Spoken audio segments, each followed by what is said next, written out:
play right, cause they can't miss. All about the game, that's a cold switch. Serving up the truth, call it ruthless. Tune in and get your fix from Blake and Vish Sports. Get to Jimmy first. We both said earlier that we thought Jimmy Garoppolo played well. I gave him a B for this game. I gave him a B+ for the previous game. He's playing a good season so far.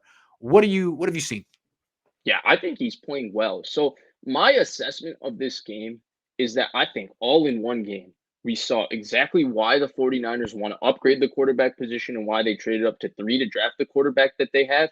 But we also saw why Jimmy Garoppolo has been successful in the NFL and why, I mean, just about everybody considers him to be a solid starting quarterback and the kind of guy, like, you don't pay him to be your backup. He's a starter, you know?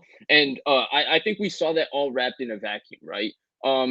Like the throw to Debo, right? The throw to Debo, unbelievable throw, unbelievable anticipation, timing over the middle of the field. And it's a small window and he ripped it in there. And he, for the most part, over the middle of the field, he understands leverage pretty well. He throws with a ton of anticipation over the middle of the field. And any in-breaking route, the drift route especially, he just rips it with utter confidence. But then we also saw the aspects of Jimmy Garoppolo as to why the 49ers would feel they need to trade up to 3 and get a quarterback. Like the out to Mostinu, right? I mean, he tried throwing, Croc talked about it he put a Twitter thread out, and it was somewhat of a layered ball. I don't think that ball was that layered. I think he just flat out missed that ball. It was a clean pocket.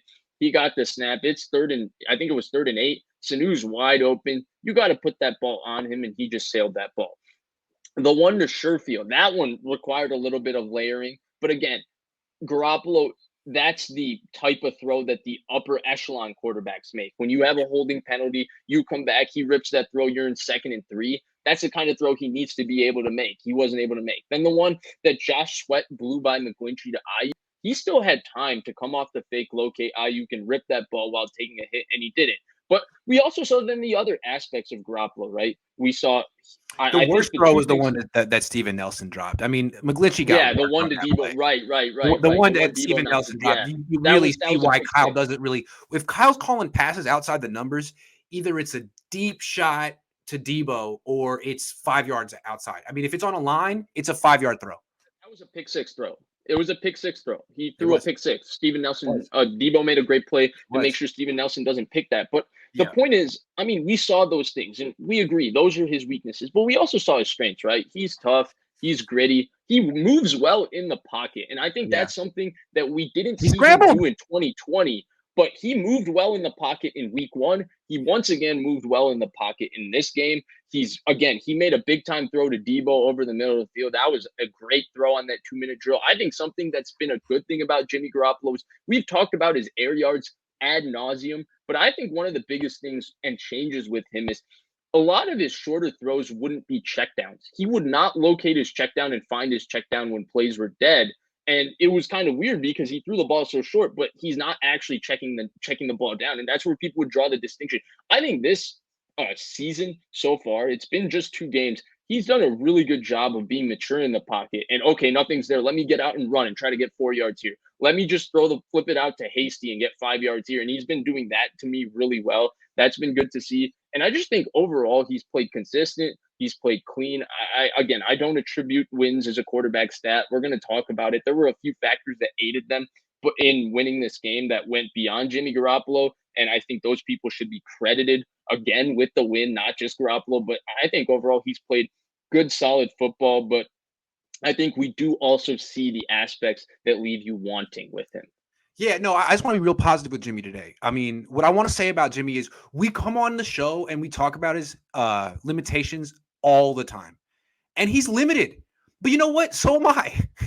We all have our limitations. And you don't have to be criticized constantly for things that you can't control. He's limited. Okay, that's why Trey Lance is here. But what I've seen from him in the first 2 weeks of this season is he's playing the best he can. He's not turning the ball over. He's not, transcending his skill set and turning into a new guy. And he's not an MVP candidate. And he's probably someone you wouldn't really want to be your franchise quarterback, but he's playing as well as he freaking can. And he deserves credit for that.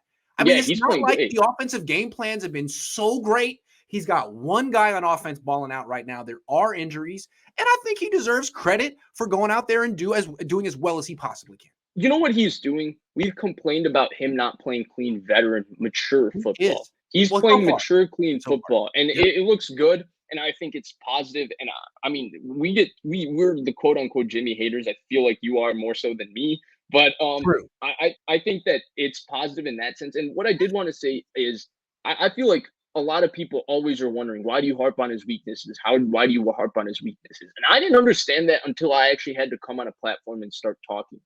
And the reason people harp on his weaknesses is because when you're someone that has to talk about something and create topics and stuff, you have to give reasons as to why things are happening the way they are. Jimmy Yeah. Garoppolo is a solid starting quarterback, but you have to provide reasons as to why the 49ers are interested in Matthew Stafford and Sam Darnold and Deshaun Watson and Tom Why they don't Brady and throw Mac Jones downfield. and Kirk Cousins. And you go down Yeah. the list, and because the 49ers are the ones flirting with every quarterback, now you're stuck in a conversation where you have to say, okay, what's wrong with this guy? Why don't Yeah. they want this guy? Why is Yeah. Kyle Shanahan not fully invested in this guy? And that's where you lead down this rabbit hole of consistently talking about the things he can't do. Right. But if the Niners weren't having those conversations, I think most people would be happy with the things he can do, because the things he can do, it's shown it's effective enough to win with, and he's a solid starter. Right. And it's like the fact that the Niners only scored 17 points in this game, I don't really put it on him. I mean, he's not the running back. He's not really involved in the running game. The running game didn't work. They stuck with it, which is commendable, and it's a big reason they won, but he was efficient. I mean, he didn't throw for a lot of yards. He didn't have a lot of yards per attempt. He was efficient. He didn't turn the ball over. I just want to say, Jimmy, I see you. But let's talk Those about two the drives offense. were clean. They Those were two drives clean. were clean. They were Jimmy, good I drives. see you. Yeah. You struggled early on. You got your stuff together. You didn't give the game away. You won. I see you.